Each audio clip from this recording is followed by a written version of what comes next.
Well, take a look at this. Just a few weeks ago, no one could have imagined President Trump and Kim Jong-un walking side by side on a path to peace. So this was a gag, with Trump and Kim impersonators showing how absurd it would look to see them together. Then 1 month later, they actually agreed to meet face to face. And we have seen a dizzying and very positive turn of events ever since. And it appears as if at least 4 different things may have sparked it. We'll start with the madman theory. Now, when I say madman theory, I'm not talking about Kim Jong-un. I'm talking about President Trump. They will be met with fire and fury like the world has never seen. Yeah, madman theory is actually a strategy that Richard Nixon famously used with our adversaries back then, namely North Vietnam. He wanted them to think that Nixon was unstable with his finger on the nuclear button. And President Trump may have used the very same playbook to rattle Kim Jong-un and compel him to work towards peace. Second factor, new leadership in South Korea appears to be more willing to give more than it has. Third factor, years worth of sanctions on North Korea may have finally caused Kim Jong-un to buckle. And of course, China is the fourth factor because it has a lot of clout and leverage with North Korea, and it appears to have used it to push North Korea to the bargaining table. That appears to have all brought us to this point today. But of course, the big question is what happens next and where do we go from here? Which of course brings us to insight from our next guest.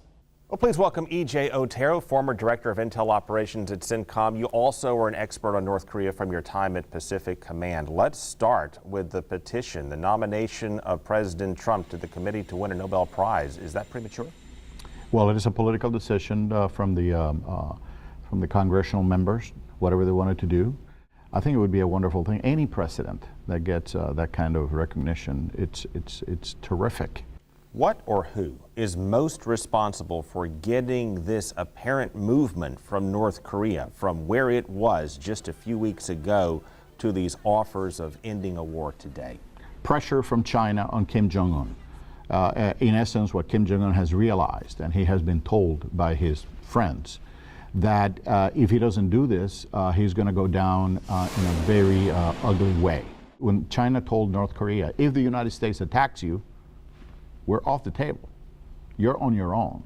We'll support you because we don't like it that it's happening, but you're kind of like pretty much on your own. That was an indicator to North Korea that Kim Jong-un could either take the steps that Muammar Gaddafi took in Libya when he renounced the WMD weapons and joined the community of nations as a statesman, or continue fighting the community of nations and be a pariah by having those weapons of mass destruction that did nothing. So Kim Jong-un is taking the path and thinking that he is going to be more like Gaddafi.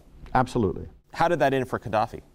It didn't end up well because in essence... Might he think that through and say, well, wait a minute, that didn't end so well for him? Exactly. It didn't, and he probably has to look at that, not with the current administration, not with the Trump administration. I think it's a done deal that the Trump administration, the Chinese, South Korea, and Japan are supporting this effort of taking the nuclear weapons out of North Korea, which are fairly unstable. But they have to look at the future. Who are the future presidents of the United States? Because that's what happened with Libya. Predictions are fraught with peril, but I still want your best prediction or guess from where we will be 1 year from now. What will we see? We will still be in the process of discussions and negotiations. 2 years from now? Same thing. 5 years from now? We should be getting agreement on nation building. Will there be free movement between North and South Korea based on what you're seeing today? That's the easiest thing to achieve right away.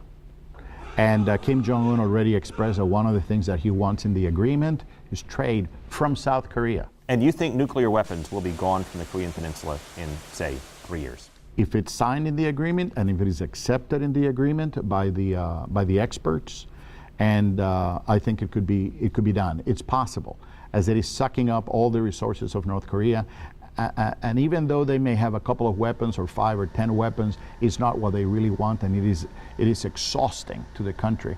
So it would be a good thing for him to do away with that, fulfill his position in the world, and give a win to the United States. Because if he gives a win to the United States, he's giving a win to China, he's giving a win to Japan and South Korea, and that's a good thing. So in the next in the next 2, 3, 5 years, that is very doable.